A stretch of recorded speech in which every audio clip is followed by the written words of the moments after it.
Hola a todos y bienvenidos a este análisis explicativo del material Introducción a la Biblia. Hoy tenemos por delante un recorrido fascinante, diseñado especialmente para todos ustedes, estudiantes universitarios que se están formando en educación teológica y preparación ministerial. Vamos a meternos de lleno en algo que es absolutamente fundamental.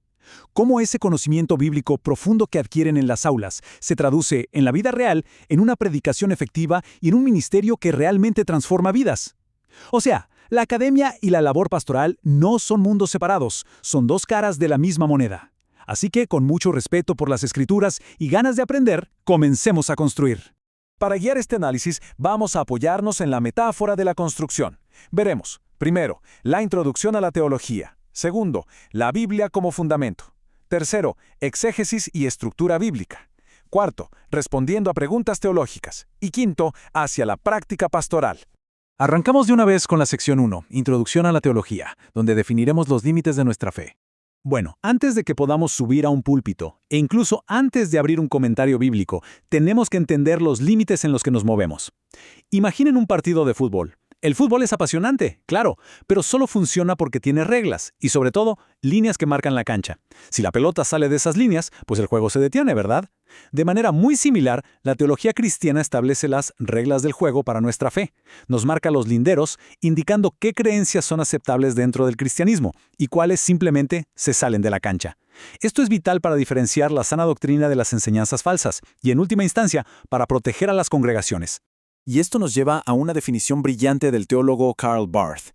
Él dice que la teología es una ciencia. Pero ojo, no cualquier ciencia. Es una que busca conocer la palabra de Dios. Pero lo que realmente quiero que noten aquí, el punto clave para quienes estamos estudiando esto, es dónde dice Barth que se aprende esta ciencia. En la escuela de las Sagradas Escrituras. Él ancla absolutamente toda reflexión teológica en la Biblia. Porque, seamos honestos, sin ese salón de clases bíblico, la teología terminaría siendo pura filosofía humana.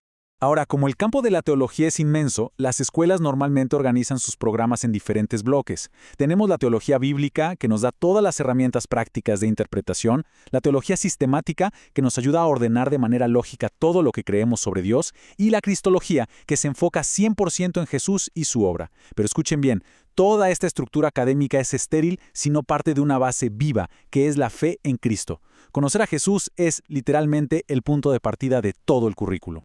Pasamos entonces a la sección 2. La Biblia como fundamento. La palabra revelada de Dios. Si toda nuestra teología comienza en esa escuela de las Escrituras, necesitamos tener muy claro qué es exactamente este libro sobre el cual construimos. La premisa es simple pero profunda. La Biblia es la revelación escrita de Dios, nuestra máxima autoridad en fe y conducta. Pero, y aquí hay un gran pero, que sea nuestra máxima autoridad no significa que sea súper fácil de entender con solo leerla por encima.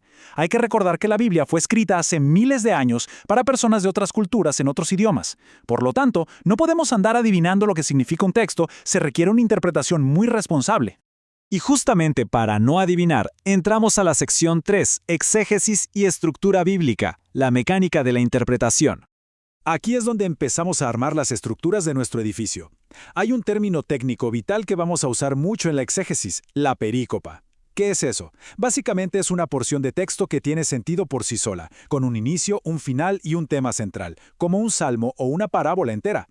Elegir bien la perícopa es el paso más crítico antes de predicar. Si solo agarramos un versículo suelto y lo sacamos de su estructura, corremos el enorme riesgo de mezclar las cosas y hacer que la Biblia diga algo que jamás intentó decir. Entonces, ¿cómo hacemos esta exégesis en la vida real? Generalmente, seguimos 4 pasos lógicos para preparar un buen mensaje. Primero, viajamos en el tiempo para entender el contexto social e histórico. Segundo, hacemos un análisis literario, vemos si es poesía o una carta, y buscamos las palabras clave. Tercero, descubrimos qué significó ese mensaje exacto para las personas que lo escucharon por primera vez. Y recién ahí, en el cuarto paso, traemos ese mensaje al día de hoy. Es una metodología fantástica porque nos asegura que al predicar lo estamos haciendo con total fidelidad al texto. Vamos a la sección 4. Respondiendo a preguntas teológicas. Hablemos de claridad, especulación y misterio. Cuando aplicamos todas estas herramientas al estudiar, nos damos cuenta de algo súper práctico en el ministerio. No todos los textos nos van a dar respuestas del mismo tipo. Miren por ejemplo este pasaje de 1 Juan. Nos dice directo y sin vueltas que Dios es amor. Es una enseñanza cristalina que toda la cristiandad acepta. Cuando la Biblia es así de clara, nuestro trabajo como ministros es simplemente creerla, afirmarla y enseñarla con toda convicción. Pero imaginen este otro escenario, algo que les aseguro que les va a pasar. Terminan de dar un sermón increíble sobre cómo Jesús sanó al hombre con lepra en Marcos 1. Y de repente alguien en la congregación levanta la mano y pregunta, «Oiga, ¿y cómo se llamaba el leproso?». Esa es una excelente pregunta de la vida real, pero la respuesta es que no lo sabemos. El texto no lo dice. A veces nos hacen preguntas para las cuales la Biblia sencillamente no tiene una respuesta. Por eso, la conclusión de esta sección se resume en una sola palabra: humildad.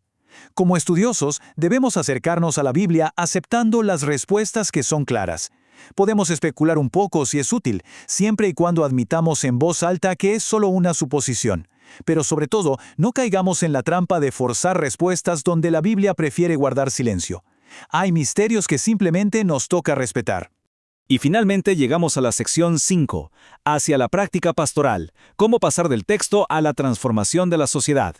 Aquí es donde vemos el edificio terminado. Todo este esfuerzo académico, la teología sistemática y la exégesis rigurosa tiene un propósito claro: prepararnos para el servicio práctico.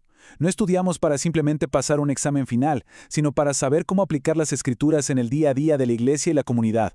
Y para entender nuestro lugar en este trabajo, la metáfora que usa Pablo en 1 Corintios es perfecta.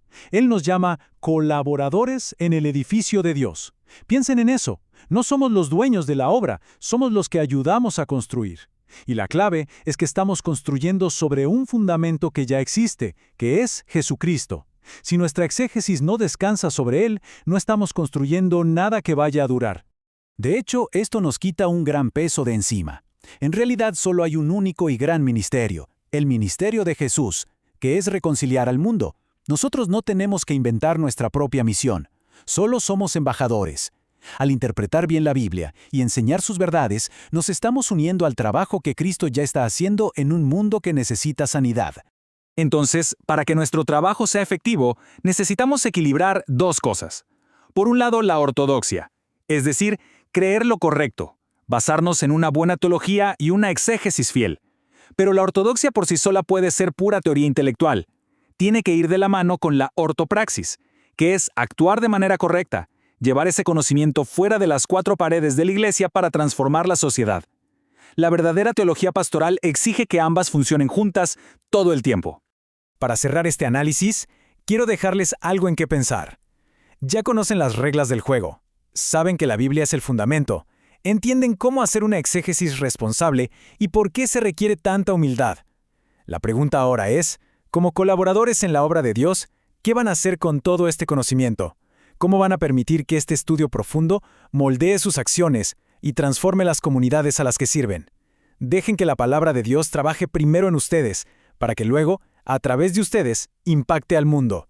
Muchas gracias por acompañarnos en este recorrido.